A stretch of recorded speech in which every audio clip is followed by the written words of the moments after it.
ఇది అనేది బీఆర్ఎస్ వాళ్ళు చేస్తున్నటువంటి ఆరోపణ. దాంట్లో bad brothers, bad boys, good boys అందరూ ఉన్నారు. దానివల్ల ఇది అని. అలాగే బీఆర్ఎస్ బీజేపీ కుమ్మక్కయి కాంగ్రెస్ను ఓడించేటువంటి ప్రయత్నం, ఆ కుట్రలకు పాల్పడింది అని ఇటు కాంగ్రెస్ ఆరోపిస్తూ ఉంది. సో మీరు ఎవరిని భుజానికి ఎత్తుకున్నారు, ఎవరిని దింపేస్తున్నారు, ఏం చేశారు? రోజా గారు, భారతీయ జనతా పార్టీ గురించి ఈ రెండు పార్టీలు ఆ రకంగా మాట్లాడని ఎప్పుడు ప్రతిసారి మాట్లాడుతారు కదా. ప్రతిసారి మాట్లాడు మాకున్నది కదా, మా ఐడియాలజీకి వీళ్ళు ఎవ్వరు కూడా సరిపోరు. కాబట్టి చాలా దూరం ఉంటాం. అనేక సందర్భాల్లో పొత్తుకు అవకాశం ఉండి సైట్ నుంచి వచ్చినా కానీ మేము తిరస్కరించినాం. కాంగ్రెస్ మళ్ళా సఖ్యతోని పొత్తులు పోటీ చేసినాం. బీపీ ఎక్కడ కలుస్తాం వాళ్ళతో? ఆ డిక్టేటర్తో మేము నడుస్తూ సేల్ అవుతామా కేసీఆర్ గారితో? కాంగ్రెస్ అయితే బద్ద శత్రువు. స్వాతంత్రం వచ్చినప్పటి నుంచి వాళ్ళతో మేము సమస్య లేదు. పశ్చిమ బెంగాల్ కాంగ్రెస్ తో పొత్తుండి ఉంటే మాకు ఆ పవర్ కష్టం లాస్ట్ అయింది. కానీ ఆ పరిస్థితి లేదు. మా యొక్క ఆలోచన ధోరణి, మా భావజాలం ఈ పార్టీలు సూట్ కావు. భారత్ మాతకి జై, వందే మాత్రం, దేశభక్తి, సంస్కృతి, సాంప్రదాయాలకు గౌరవాన్ని ఇచ్చేటువంటి పార్టీలు మాకు కావాలి. అట్ట పొత్తు పెట్టుకున్నాం.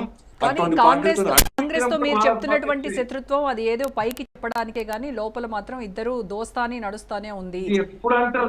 ఇద్దరు పైకి మాత్రం నేను కొట్టినట్టు చేస్తా, నువ్వు ఏడ్చినట్టు చెయ్యి అని చెప్పేటువంటి ఒక ఒప్పందం ప్రకారం కళ్ళ ముందు ఉదాహరణగా వాళ్ళ పొత్తులో పోటీ చేసిన వాళ్ళిద్దరు కానీ మేము ఇద్దరం.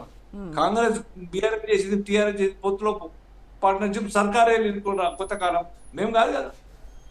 సో ఇవన్నీ కూడా అబద్ధ ప్రచారాలతోనే మా గురించి ప్రజలు నమ్మించలేరని సాధ్యమే కాదు. వాళ్ళకు నిజంగా కూడా ఆ యొక్క మార్పు తీసుకురావాలని మేము అందరినీ వెల్కమ్ చేస్తాం. రండి, కాంగ్రెస్ యొక్క నాయకులందరూ కూడా బీజేపీ బలపడి, కాంగ్రెస్ నాయకులకు ఈ దేశంలో మార్పు రావాలని కోరుకుంటే కాంగ్రెస్ తో కాదు, మీ జీవితాలు బర్బాద్ అవుతున్నాయి కదా. సో మా ఆలోచన ధోరణికి రండి మీరు అందరు కూడా. ఆ ఆలోచనతో వస్తూ దేశవ్యాప్తంగా ఇవాళ కేరళలో 16-18% ఓట్ల నిర్మాణం, తమిళనాడులో 12-13% నిర్మాణం. ఊరికే అయినా ఎంత కష్టపడితే ఒక నిష్ఠతోని సిద్ధాంతం కోసం పనిచేసే కార్యకర్తలు కేవలం భారతీయ జనతా పార్టీ. దేశం కోసం మొత్తం త్యాగం చేసేటువంటి పార్టీ భారతీయ జనతా పార్టీ. స్వార్థం కోసం కాదు, కుటుంబం కోసం కాదు, పవర్ కోసం కాదు, పైసా కోసం కాదు. ఇది గమనించి అర్థం చేసుకొని 1950 ఇప్పటిదాకా పనిచేస్తున్నాం కాబట్టి ఈ సిద్ధాంతానికి అలవాటు పడుతున్న ప్రజలు. పశ్చిమ బెంగాల్ ఎప్పుడైనా ఊహిస్తామా కాశ్మీర్ అక్కడ ఎగురుతాయని చెప్పేసి? పశ్చిమ Bengal communist party total swipe out అయిపోయింది. ఏమి లేదు, చెప్పుకొని కూడా ఎవరు ఒక ఎమ్మెల్యే లేదు అక్కడ. BJP stood second largest party after TMC. రేపు రాబోయే ఎన్నికలు బీజేపీ వస్తుంది. దేశ ప్రజలు మారుతున్నారు. కాలానుగుణంగా భారతీయ జనతా పార్టీకి ప్రజలు నమ్మి విశ్వసిస్తూ మాకు సపోర్ట్ చేస్తా ఉన్నారు. అదే జరుగుతుంది.